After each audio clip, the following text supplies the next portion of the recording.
ខែតុលានេះគឺជាខែចអ្នកដែលមានរោងនៅក្នុងទូរស័ព្ទគួរតែប្រុងប្រយ័ត្នរោងដែលប្រយ័ត្នខ្លាំងមែនទែនគឺគេហៅថាអ្នកដែលកើតរោងមកជាមួយនឹងមាសនៅហ្នឹងគឺប៉ះធ្ងន់ហើយប៉ះហ្នឹងប៉ះអីគេតួឆ្នាំហ្នឹងគឺត្រូវថ្នាក់លើស្ដីឲ្យឬក៏អ្នកធំធ្វើបាបទិសខាងជើងឈៀងខាងកើតសម្រាប់ខែតុលានេះគឺឆុងប្រចាំខែនៅទិសខាងជើងហើយអញ្ចឹងជើងឈៀងកើតនោះក៏មួយផ្នែកឆុងដែរចំពោះទិសឆុងនេះបើទោះបីតារាសាស្ត្រល្អក៏ដោយប៉ុន្តែទិសឆុងហើយអត្តពលអវិជ្ជមានច្រើនជាងវិជ្ជមានបើសិនជាមានការកាប់គាស់ស្វានដំ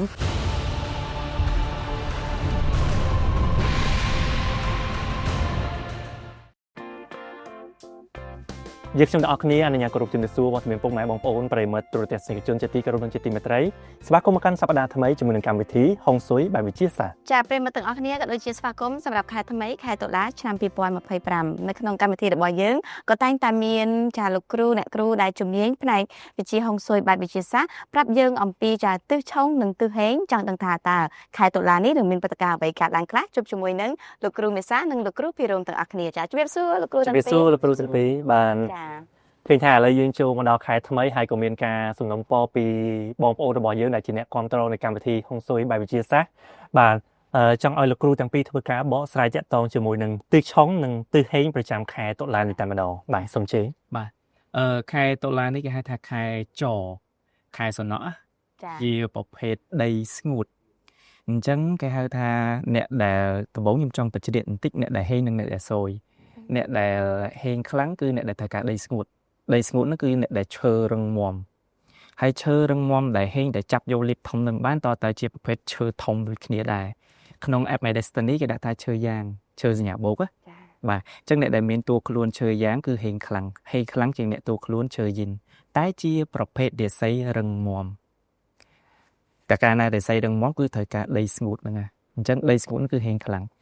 ហើយបងងាកមកមើលនៅគេហៅថាទិសហេងទិសឆុងក្នុងខែតុលានេះវិញខែតុលានេះគេហៅថាខែចរាប់គិតចាប់ពីថ្ងៃទី8តុលារហូតដល់ថ្ងៃទី6វិច្ឆិកាការកាត់ឆ្នាំឬក៏ការកាត់ខែអត់ដូចជាមួយនឹងការកាត់ខែនៅក្នុងគេហៅថាក្បួនខ្មែរយើងឬក៏ការកាត់ថ្ងៃទី30ឬ31ទេអញ្ចឹងត្រូវប្រយ័ត្នកន្លែងហ្នឹងឲ្យមែនតើពាក់ព័ន្ធជាមួយនឹងទិសហេងទិសឆុងរាប់គិតចាប់ពីចំណុចកណ្ដាលនៃផ្ទះនៅក្នុងខែនេះគេហៅថាលេខ3ចូលប្រចាំឆ្នាំលេខ2ហេតុអីបានពេលរៀងរាល់យើងនិយាយទិសហេងទិសឆុងយើងតែងតែយកពីហ្នឹងមកប្រៀបធៀបគ្នាពីព្រោះថាប្រចាំឆ្នាំគេហៅថាដូចជាអាណាព្យាបាលធំមួយអញ្ចឹងប្រចាំឆ្នាំបើសិនជាប្រចាំខែមានរឿងអីត្រូវឆ្លងកាត់ប្រចាំឆ្នាំសិនអញ្ចឹងប្រចាំខែនេះលេខ3ជាតារាសាស្ត្រអវិជ្ជមានគូបជាមួយនឹងប្រចាំឆ្នាំលេខ2អវិជ្ជមានដូចគ្នាអញ្ចឹងលេខ3ប៉ះ2នឹងធ្វើឲ្យនៅក្នុងផ្ទះមានចំនួនគ្រួសារធំជាពិសេសសម្ព័ន្ធភាពរវាងគេហៅថាម្ដាយឬក៏កូនប្រុសហើយមួយទៀតពាក់ព័ន្ធជាមួយនឹងមនុស្សដែលមានអាយុច្រើននិងអ្នកដែលមានអាយុតិចស្ថិតនៅក្នុងភេទទីផ្ទុយគ្នាអញ្ចឹងក្នុងការអប់រំកូនចៅករណីយើងធ្លាប់មានចំនួនស្រាប់ប្រយ័ត្នអីមែនទេនៅក្នុងខែនេះបើសិនជាអាចតមតែបើអ្នកដែលមានចំនួនសោះនឹងសង្កេតឃើញថាហេតុអីបានមួយរយៈនេះក្នុងគ្រួសារសម្ព័ន្ធភាពអត់ល្អតិចកែមិនខុសពីខែមុនទេយើងគ្រាន់តែទុកទិសនឹងឲ្យស្ងប់ឲ្យស្អាតតែបើសិនជាអាចយើងជូតដាក់ទឹកអូបឲ្យឈ្ងុយនៅត្រង់បរិវេណកណ្ដាលនៃផ្ទះអាហ្នឹងគឺកែបានដាក់អីគេពេលដែលយើងជូតក្អិតការ៉ូហ្នឹងហើយបរិវេណកណ្ដាលផ្ទះហ្នឹងជូតឲ្យស្អាតឲ្យមានក្លិនឈ្ងុយដាក់ទឹកអូបអាហ្នឹងគឺកែបានហើយបកមកទិសខាងជើងតារាសាស្ត្រលេខ8ប្រចាំខែប៉ុន្តែប្រចាំឆ្នាំលេខ7ធាតុមាស8ធាតុដីគេថាដីបង្កើតមាសលេខ8ល្អមែនតែទៅបង្កើតលេខ7ដែលជាតារាសាស្ត្រស៊យតែមិនស៊យខ្លាំងដោយសារតែធម្មជាតិរបស់ទិសជើងថាធាតុទឹកដីបង្កើតលេខ7បង្កើតធាតុទឹកអញ្ចឹងទឹកនឹងរំសាយអាភាពស៊យរបស់លេខ7ហ្នឹងទៅអស់ហើយអញ្ចឹងអ្នកដែលមានផ្ទះបាយមុខទៅទិសខាងជើងមិនជាបញ្ហាទេមិនមានអ្វីដែលគួរបារម្ភទេប៉ុន្តែចង់លើកទឹកចិត្តដល់បងទាំងអស់គ្នាមិនថាផ្ទះបាយទៅណាទេនៅត្រង់ចំណុចកណ្ដាលនៃផ្ទះប្រយ័ត្នឲ្យមែនទែនហើយបើយើងបន្ថែមមួយទៀតអ្នកដែលត្រូវប្រុងប្រយ័ត្នរាសីដែលស៊យខ្លាំងដោយសារតែខែនេះគេហៅថាខែសំណក់ខែច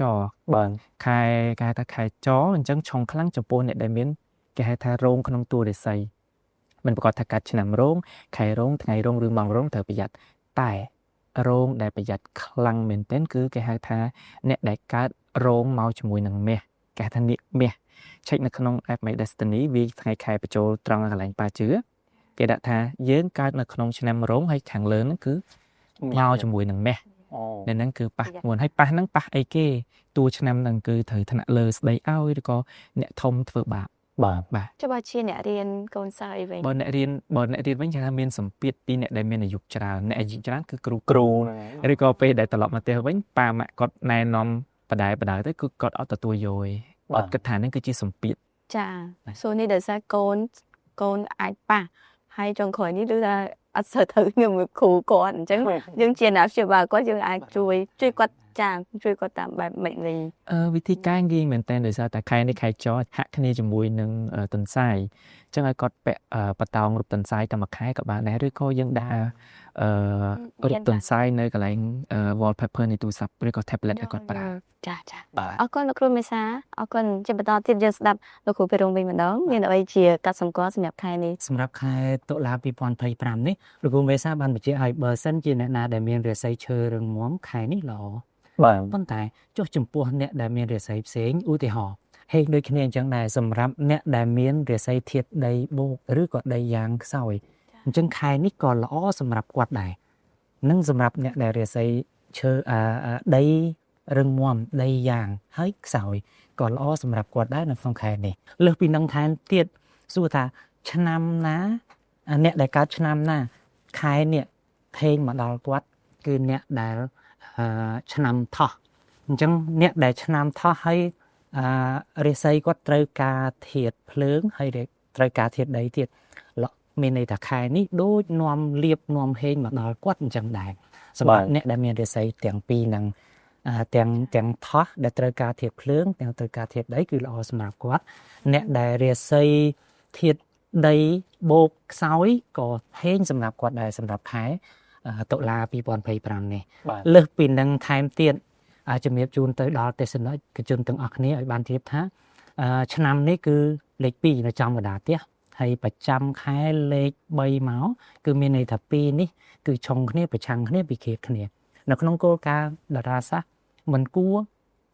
ប្រើធាតុពិឃាតលេខ2ឬក៏ពិឃាតលេខ5ទេអញ្ចឹងហើយនៅក្នុងខែនេះបើសិនជាបងប្អូនថានៅលើពីដាននេះមានកង្ហារពីលើគួរតែមិនគួរប្រើខែតុលានេះទេយើងបិទសិនទៅចាំខែក្រោយយើងប្រើ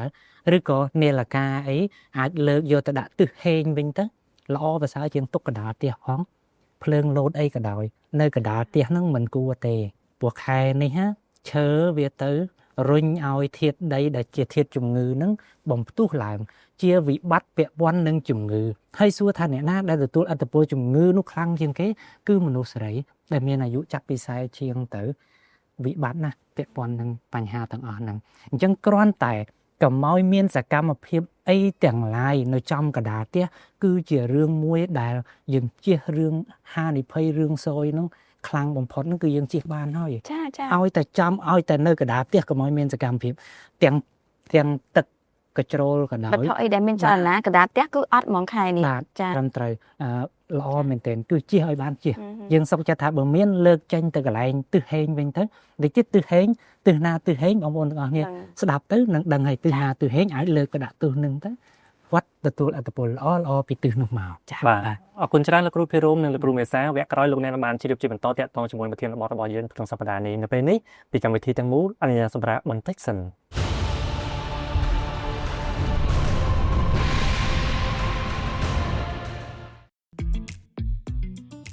My Destiny វាសនាខ្ញុំជាឯផុងស៊ុយបាយបិទជាសាសដែលលោកអ្នកអាចតាមដានរាសីប្រចាំថ្ងៃរបស់លោកអ្នកតាមរយៈការទស្សន៍ទាយក្បួនប៉ាជឺការទស្សន៍ទាយលេខសាសនិងវាស់ទិសត្រីវិស័យជាដើមប៉ាជឺគឺជាក្បួនទស្សន៍ទាយបាយបិទជាសាសអាចឲ្យលោកអ្នកដឹងពីតួរាសីទាំង8និងដំណើរជីវិតរាសីចុះឡើងផងដែរ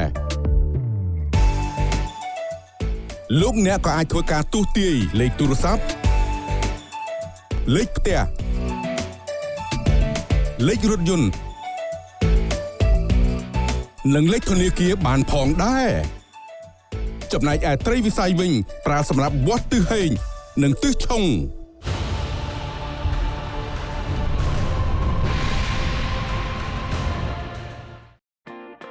អនុញ្ញាតស្វាគមន៍ជាបន្តជាមួយនឹងកម្មវិធីហុងស៊ុយបែបវិទ្យាសាស្ត្រពិតជាក្បោះក្បាយមែនទែននៅក្នុងវគ្គទី1ដែលបងប្អូនរបស់យើងក៏ទទួលបានជ្រាបតាក់ទងជាមួយនឹងប្រធានបទរបស់យើងគឺបានច្រើនគួរសមឥឡូវនេះក៏ចង់ឲ្យលោកគ្រូទាំងពីរធ្វើការបន្តបាទបកស្រាយតាក់ទងជាមួយនឹងប្រធានបទរបស់យើងបន្តទៀតបាទសូមជឿបាទអរគុណអញ្ចឹងយើងនឹងទៅអញ្ជើញបងប្អូនទាំងអស់គ្នាទៅមកទិសទៀតគឺទិសខាងជើងឈៀងខាងកើត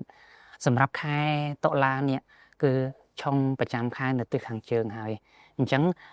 ជើងឈៀងកើតនោះក៏មួយផ្នែកឆុងដែរអញ្ចឹងសូមប្រយ័ត្នប្រយែងទាំងអស់គ្នាចំពោះទិសឆុងនេះបើទោះបីតារាសាស្ត្រល្អក៏ដោយប៉ុន្តែទិសឆុងហើយអត្តពលអវិជ្ជមានច្រើនជាងវិជ្ជមានដែលនឹងទទួលបើសិនជាមានការកាប់គាស់ស្វានដំរញ្ជួយឬក៏ activate មានសកម្មភាពមានចលនាអីណាមួយចេញពីទិសខាងជើងឈៀងខាងកើតណាមួយប្រចាំឆ្នាំលេខ5ស្រាប់ទៅហើយមិនគួរទេជាតារាសាស្ត្រវិបត្តិរួចស្រេចទៅហើយអញ្ចឹងបើសិនជាមិនចង់ឲ្យអត្តពលអវិជ្ជមានចេញមកពីទិសខាងជើងឈៀងខាងកើតនោះកុំមានសកម្មភាពនៅទីនោះអីបន្ថយឬក៏មិនមានតែម្ដងនៅទិសខាងជើងឈៀងខាងកើតបើសិនជាយើងមិនមានសកម្មភាពអីទេកន្លែងនោះស្ងួតស្អាតក្លិនល្អគឺមានអត្តពលល្អមកវិញមានអត្តពលវិជ្ជមានមកដល់បងប្អូនវិញពាក់ព័ន្ធនឹងរឿងអីវិជ្ជមានពាក់ព័ន្ធនឹងរឿងការគ្រប់គ្រងការដឹកនាំការចាត់ចែងឬក៏ឋានៈតួនាទីអីរបស់គាត់ក៏អាចល្អចេញពីទិសនោះដែរប៉ុន្តែហាមតង់ថារឿងមានសកម្មភាពឬក៏ក្លិនស្អុយឆ្អាបកន្លែងទិសនេះណាទិសខាងជើងឈៀងខាងកើតនេះបើសិនជាមានក្លិនស្អុយឆ្អាបនឹងមានវិបត្តិពាក់ព័ន្ធនឹងរឿងគេឈ្មោះគេតយុះគាត់តែម្ដងនៅក្នុងខែតុលានេះបាទអញ្ចឹងសម្រាប់ខែតុលាទិសខាងជើងឈៀងខាងកើតគឺជំរាបជូនបងប្អូនប៉ុណ្ណឹងយើងទៅមកទិសទៀតគឺទិសខាងកើតទិសខាងកើតជាទិសដែលឆុងប្រចាំឆ្នាំរួចស្រេចទៅហើយ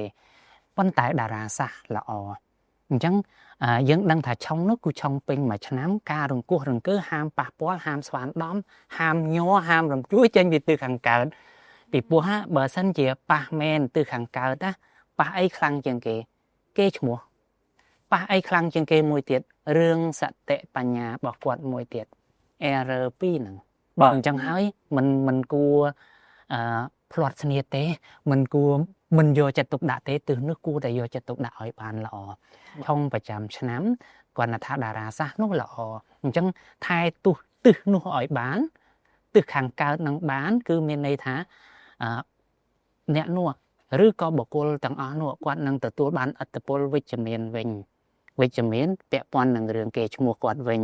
ពាក់ព័ន្ធនឹងរឿងសតិបញ្ញារបស់គាត់វិញពាក់ព័ន្ធនឹងរឿងប្រាក់ចំណូលល្អប្រសើររបស់គាត់វិញឲ្យតែគាត់ចេះរៀបចំទុកដាក់របស់របរនោះបែបមានរបៀបមានឋានៈមានធ្នើមានជួរមើលទៅស្អាត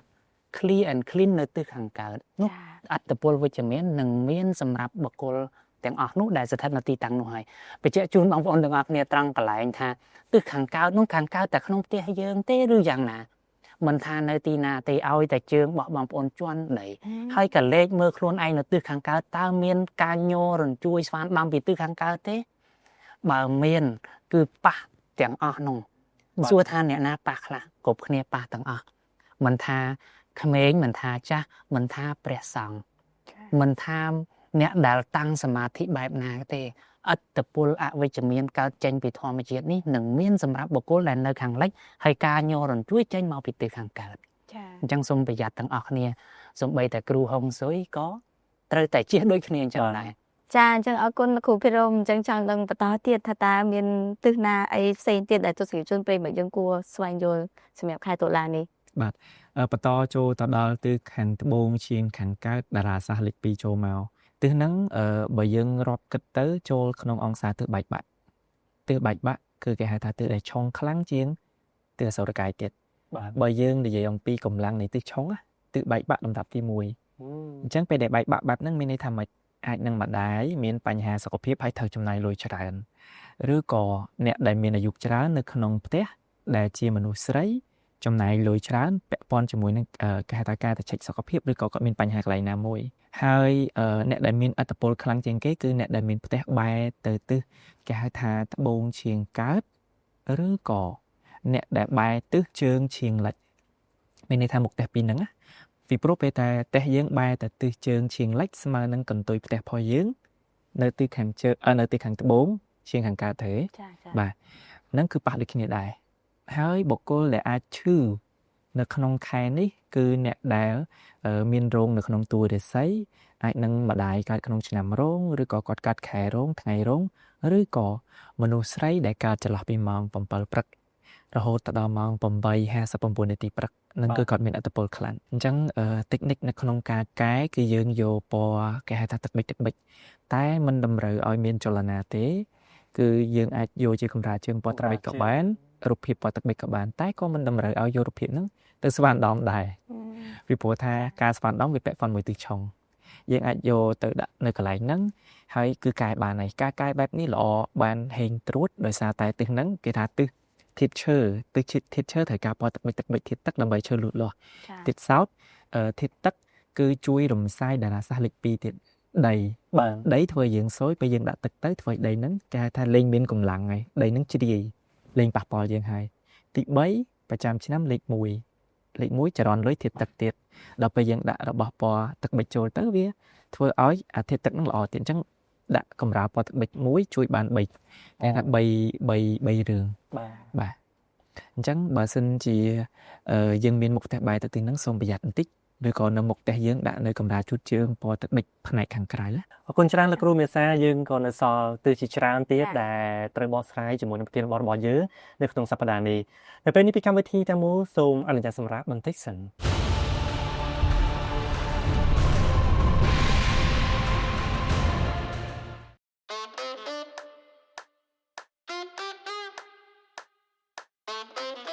My Destiny វាសនាខ្ញុំជា app ហុងស៊ុយបែបវិទ្យាសាស្ត្រដែលកណនារាសីតាមក្បួនប៉ាជឺលោកអ្នកនឹងទទួលបាននូវអត្ថប្រយោជន៍ប្រចាំថ្ងៃយ៉ាងច្រើនតាមដានរាសីប្រចាំថ្ងៃដើម្បីដឹងថាជាថ្ងៃល្អឬថ្ងៃឆុងប៉ាជឺគឺជាក្បួនទូទាយបែបវិទ្យាសាស្ត្រអាចឲ្យលោកអ្នកដឹងពីតួរាសីទាំង8ដឹងពីលេខសំណាងប្រភេទរាសីធាតុត្រូវការពណ៌នាំលាភសំណាងហើយក៏អាចឲ្យលោកអ្នកដឹងអំពីដំណើររាសីឡើងចុះបានផងដែរទូទាយលេខសាស្ត្រលេខទូរស័ព្ទលេខផ្ទះលេខរថយន្តនិងលេខកុងធនាគារចំណែកឯត្រីវិស័យវិញប្រើប្រាស់សម្រាប់វាស់ទិសហេងទិសឆុងនឹងដឹងអំពីដំណើរចូលរបស់តារាសាស្ត្រតាមដានជោគជតារាសីប្រចាំខែនីមួយៗអាចឲ្យលោកអ្នកដឹងអំពីរឿងល្អនិងរឿងគួរប្រុងប្រយ័ត្នបង្ហាញពីឆ្នាំល្អសម្រាប់គូស្រកររបស់លោកអ្នកព័ត៌មានប្រទល់លាភទៅតាមប្រភេទធាតុដែលត្រូវការលោកអ្នកក៏អាចបញ្ជាទិញសៀវភៅហុងស៊ុយអេឡិចត្រូនិកប្រចាំឆ្នាំលើសពីនេះទៅទៀតលោកអ្នកក៏អាចទស្សនាវីដេអូខ្លីៗអំពីហុងស៊ុយក្នុងរបៀបប្រើប្រាស់ app My Destiny វាសនាខ្ញុំ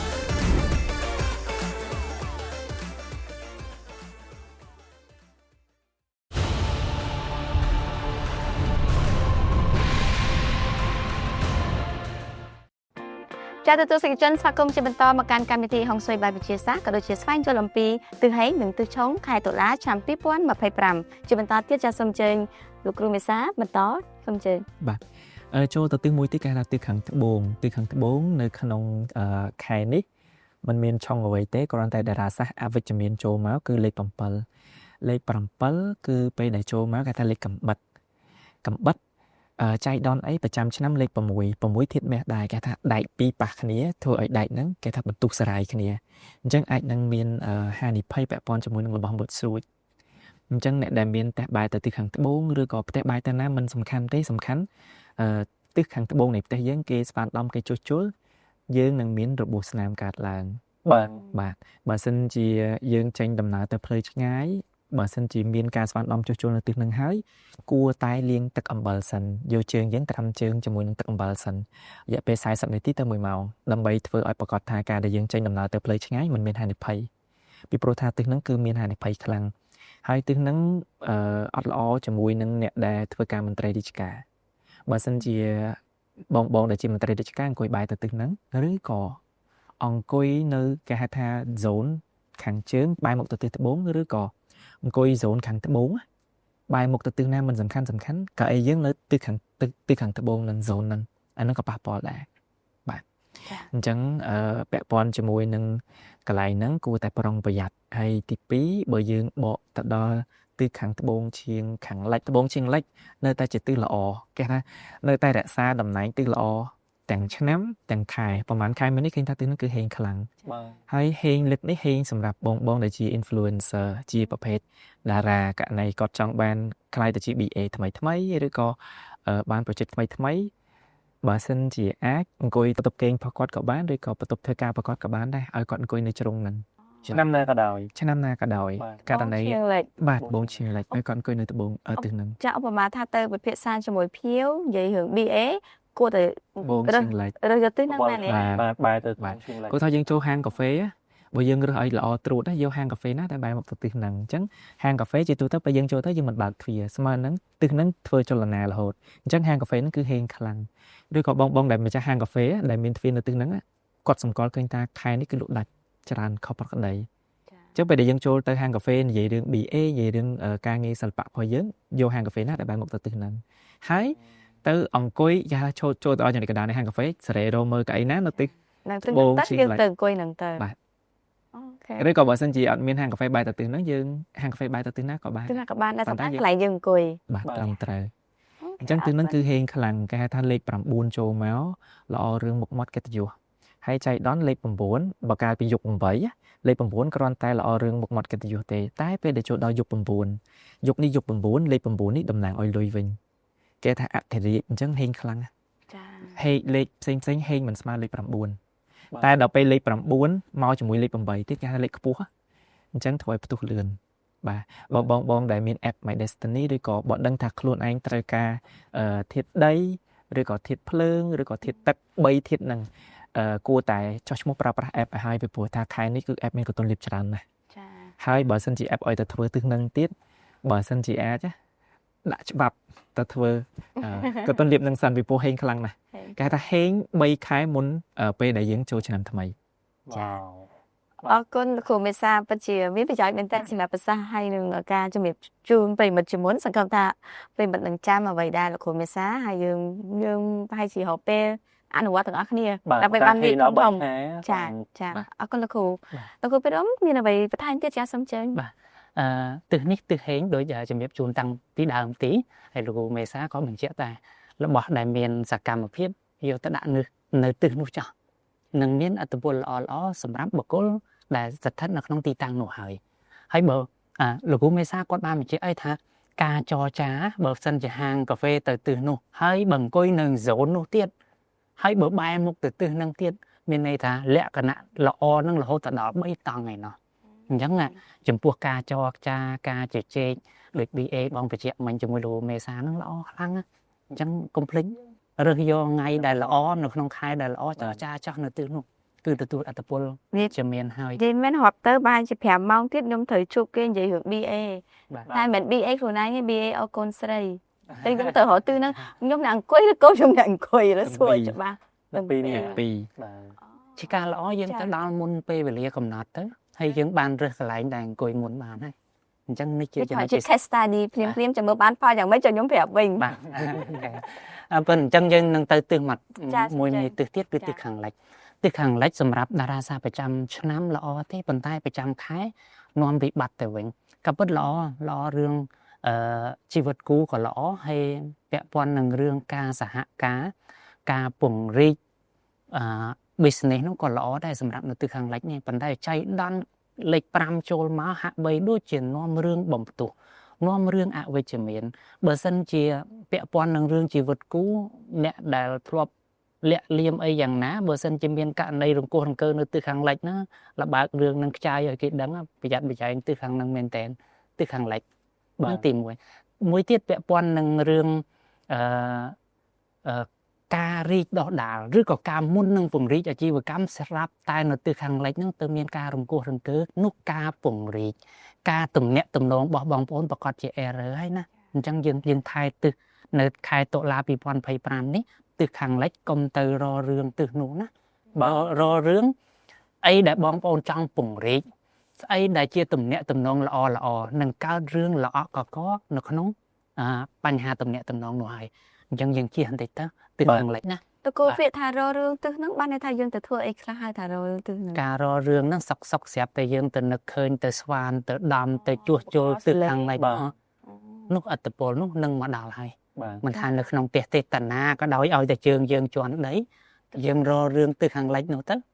អត្តពលអវិជ្ជមាននឹងមកដល់បុគ្គលនោះហើយ បាទនិយាយទៅគឺហាមរង្គោះរង្គើឬក៏បង្កជាសម្លេង បាទបើទោះបីការបុកគ្រឹះចេញពីទិសខាងលិចហើយគាត់នៅទិសខាងកើតនោះក៏ប៉ះដូចគ្នា បាទ អញ្ចឹងយើងគួររកវិធីជៀសវាង ខាងលិចចុះប្រហែលថាចុះទូរទស្សន៍ពេលយើងបើកតែមានសលេងចាត់ទុកថាជាការរំខានដែរទេ ជាការរំខានដែរប៉ុន្តែកម្រិតតិចជាងការញ័ររំជួយស្វានដំបាទអញ្ចឹងយើងទៅមកទិសទៀតយើងទៅទិសខាងលិចឈៀងខាងជើងសម្រាប់ទិសនេះមានន័យថាជាទិសអធិរាជប្រចាំខែមានដែលគេហៅថាជាខែចនោះ បាទ អញ្ចឹងជាទិសដែលមិនសូវជាបញ្ហាទេប៉ុន្តែងាកមកកលមានបញ្ហាទៅវិញពោះជាទិសបែកបាក់ប្រចាំឆ្នាំអញ្ចឹងនៅតែប្រុងប្រយ័ត្នដល់ដែលសម្រាប់ទិសខាងលិចឈៀងខាង ជើង ខាងជើងហ្នឹង បាទ ពោះវាជាទិសដែលនៅជាប់វិបត្តិអញ្ចឹងហើយសួរថាចុះបើស្ដាប់ទៅនេះមកជុំវិញខ្លួនទាំង8ទិសហាក់បីដូចជាឆុងទាំងអស់ហើយអញ្ចឹងគួរធ្វើមិនទៅបើសិនជាករណីគាត់ចង់ស្វានដំជួសជុលឬក៏ការបុកគ្រឹះអីណាមួយជាការល្អបើសិនជាបងប្អូនមាន app My Destiny បើកមើលទៅវាយថ្ងៃទីចូលទៅថ្ងៃដែលបងប្អូនចង់ធ្វើនោះតើមានអត្តពលឆុងចេញពីទិសហ្នឹងទេតារាសាសចេញឆុងចេញពីទិសហ្នឹងទេនៅថ្ងៃហ្នឹងម៉ោងហ្នឹងឆែកមើលនៅក្នុង app My Destiny ប៉ុន្តែបើសិនជាមិនទុកចិត្តខ្លួនឯងទេនៅក្នុងការឆែកនោះត្រូវដែរឬក៏អត់សូមអញ្ជើញបងប្អូនតាក់ទងមកស្ថាប័នដើម្បីស្ថាប័នគាត់ជួយពិនិត្យនិងឆែកមើលដើម្បីអីដើម្បីបងប្អូនទាំងអស់គ្នាទទួលបាននៅវេលាល្អយកទៅធ្វើយកទៅជួសជុលយកទៅបុកគ្រឹះស្វាដំនោះ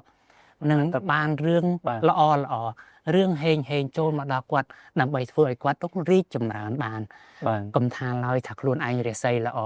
ប៉ុន្តែបើសិនជាប៉ះទិសឆុងហើយដូចជាទឹកខ្មៅមកលើខ្លួនអញ្ចឹង បាទ អញ្ចឹងយើងនឹងបាត់សោភ័ណភាពបាត់ភាពល្អរបស់យើងហើយបាទ អរគុណច្រើនលោកគ្រូទាំងពីរសម្រាប់ការបកស្រាយជាមួយនឹងប្រធានបទរបស់យើងអស់ហើយឬក៏យ៉ាងណាដែរបាទ មាន tip ខ្លីមួយទៀតដោយសារតែអធិរាជប្រចាំគេហៅថាខែនេះលេខ3ចូលមកធ្វើឲ្យមានចំនួនគ្រប់ក្រុមគ្រួសារបើសិនជាយើងអាចតោមសម្ដីបាន បាទ អញ្ចឹងយើងមានមួយទិសដែលអាចកែប្រែគ្រប់ស្ថានភាពបានគឺទិសត្បូងឈៀងលិចឲ្យគាត់ប្រើផ្កាជ័រពណ៌ក្រហមឬក៏ពណ៌ឈាមជ្រូកយកទៅដាក់នៅនឹងមួយផើង បាទបានលុយបានកិត្តិយសធ្វើឲ្យគេហៅថាយើងគូគិតមើលថាចេះទិសទាំង7ទិសទៀតសូរចង់អស់ហើយ បាទ ស្មើនឹងគេថាផ្សែងខ្មៅចេញមកពី7ទិសហើយនៅមួយទិសដែលមានផ្សែងពណ៌សអញ្ចឹងយើងធ្វើពង្រីកអាផ្សែងសនោះឲ្យធំដើម្បីទៅសង្គ្របអាផ្សែងខ្មៅអញ្ចឹងបើសិនជាអាចផ្កាហ្នឹងដាក់ឲ្យមួយផើងធំពីព្រោះថាផ្កានេះយើងដាក់ហើយមិនមែនយើងប្រើអត់បានទៀតទេពេលដែលចូលខែក្រោយៗឬឆ្នាំក្រោយៗយើងអាចយកមកប្រើទៀតបាន បាទ អាហ្នឹងតិចនិចនៅក្នុងការកាយក្នុងខែតុលានេះ អរគុណច្រើនលោកគ្រូមេសាដោយនឹងលោកគ្រូភិរមជិតគ្នាបាទសម្រាប់ tip ដ៏ល្អក៏ដូចជាការបកស្រាយយ៉ាងក្បោះក្បាយតាក់ទងជាមួយនឹងប្រធានបទរបស់យើងនៅក្នុងសប្តាហ៍នេះអរគុណសម្រាប់ការតាមដានទស្សនារបស់ពុកម៉ែបងប្អូនរបស់យើងទាំងអស់គ្នាពីកម្មវិធីរបស់យើងក៏បានឈានដល់ពេលដែលត្រូវគ្រប់លាជូនពរពុកម៉ែបងប្អូនទាំងអស់គ្នាសំណាងល្អគ្រប់ក្រុមគ្រួសារនៅពេលនេះយើងខ្ញុំទាំងអស់គ្នាព្រមទាំងក្រុមការងារសូមអរគុណនិងសូមគោរពលា